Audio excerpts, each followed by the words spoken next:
I have a question for you. Do you believe that you are a closed-minded person? When you see a GoFundMe for a child on the internet who is suffering from cancer, do you look more into that story or do you just donate right away?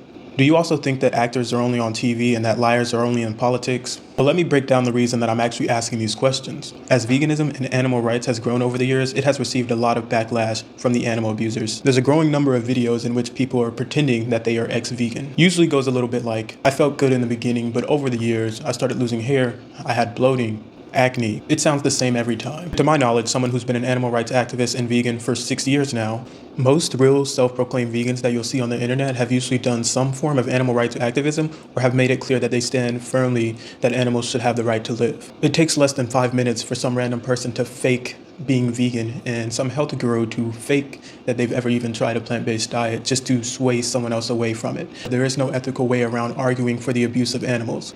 Violence is unnecessary against all living beings, and to argue for violence is always going to be hard. So the reason they'll spread these lies and manipulation and they'll make mass videos as a group, it's really a cult.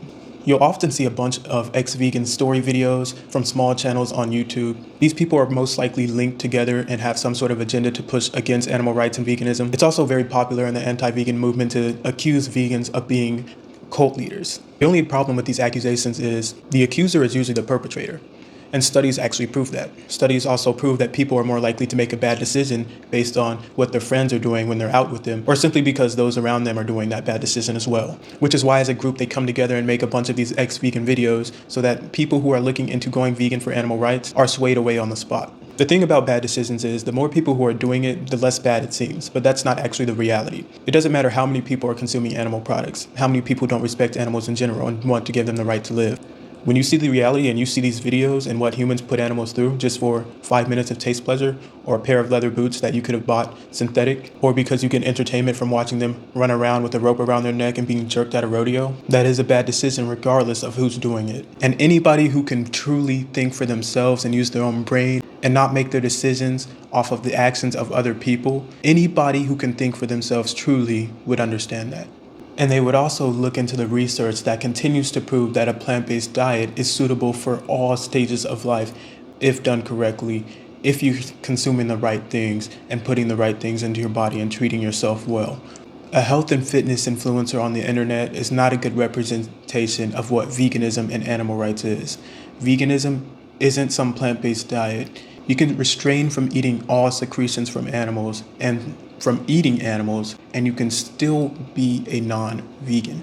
If I've seen that nobody has dedicated any of their time whatsoever on the internet to speaking up for animal rights, I have no reason whatsoever to believe that they were ever vegan, which is most of these channels that I'm seeing making these anti-vegan videos, and they're mass producing them together as a group, as a cult, to sway open-minded people away from veganism and animal rights so that animals can continue to suffer and that the people who are animal abusers, they can continue to feel good about abusing animals because they have other people joining in and swaying them away due to their manipulation. Because there's going to be disgusting people in this world and there's going to be murderers in this world. And to the disgusting animal abusers who fight to keep animals oppressed, caged up, tested on, and eaten, you're no different from those who fought in the Civil War to keep black people enslaved. You're no different from those who fought in the war to keep the Holocaust going. Violence and oppression is fucked up regardless of if it's happening to animals, regardless of your species, race, gender, sexuality, etc., anything you name it. And anyone who disagrees with that statement is a hypocrite or just a discriminator.